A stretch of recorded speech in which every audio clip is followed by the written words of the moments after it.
Hello everyone, welcome back to the Cozy Chair. Did you like the Gruffalo yesterday? Did you think that was a tricky little mouse? Well, I love stories that have a trickster in them. So today I wanted to read you Stone Soup. This is about a trickster. At the end of the book, you tell me who you think is the tricky one.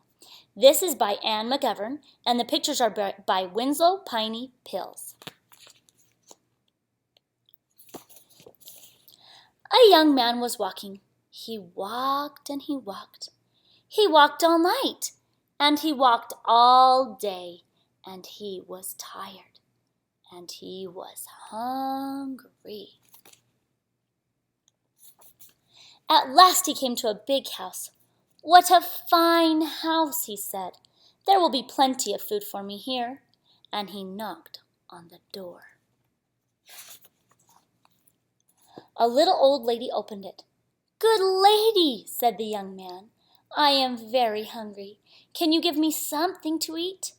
"I have nothing to give you," said the little old lady. "I have nothing in the house. I have nothing in the garden." And she began to close the door. "Stop," said the young man. "If you will not give me something to eat, will you give me a stone?" "A stone?" said the little old lady. "What will you do with a stone?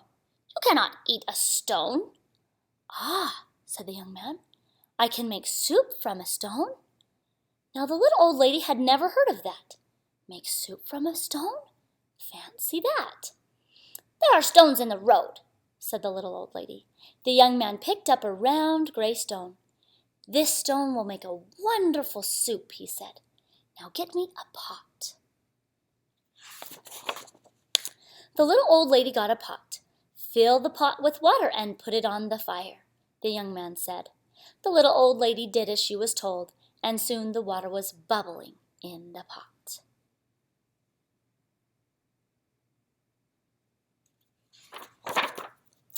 The young man put the round gray stone in the pot. "Now we will wait for the stone to cook into soup," he said. The pot bubbled and bubbled. After a while the little old lady said, "This soup is cooking fast." "It is cooking fast now," said the hungry young man, "but it would cook faster with some onions." So the little old lady went to the garden to get some yellow onions. Into the pot went the yellow onions with the round gray stone. "Soup from a stone," said the little old lady. "Fancy that."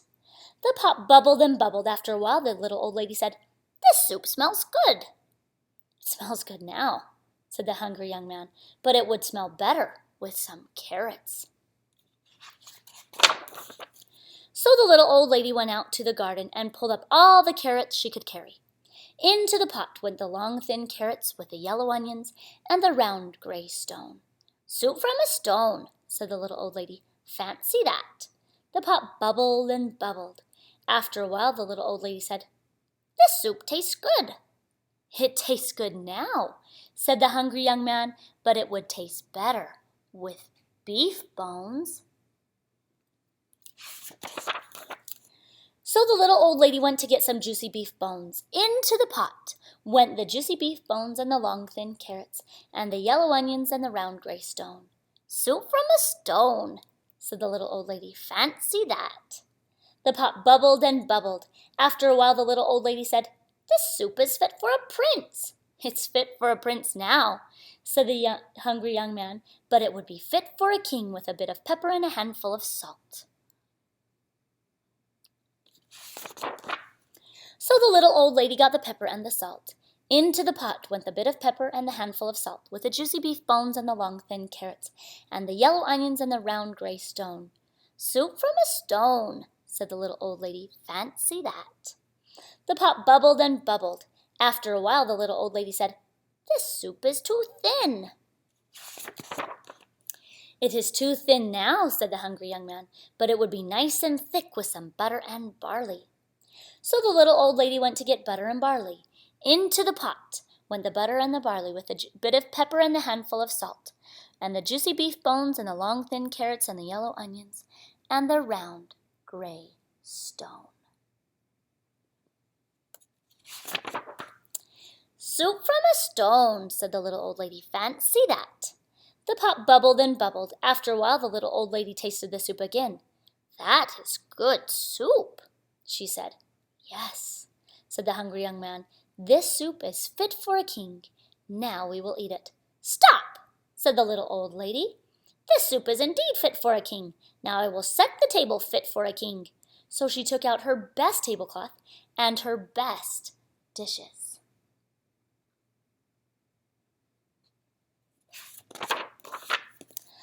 Then the little old lady and the hungry young man ate all the soup made with the butter and the barley, and the bit of pepper and the handful of salt, and the juicy beef bones and the long thin carrots, and the yellow onions and the round gray stone.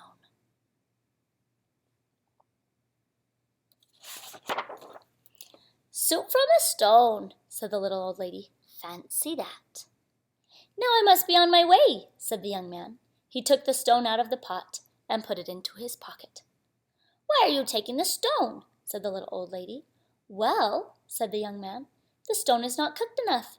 I will have to cook it some more tomorrow. And the young man said goodbye. Look at her sitting there with all that mess, all those dishes. He walked on down the road. He walked and he walked. What a fine supper I will have tomorrow, he said to himself. Soup from a stone. Fancy that. That tricky trickster. Did you see how he tricked her? Did you see that? Was it the stone that made the soup? No! It was the carrots and the onions and the barley and the butter and the pepper and the salt. It wasn't that stone. He was just being a trickster. Well, I'm glad that you came and listened to Stone Soup. And I hope you will come back for more wonderful books. I hope you have a great day.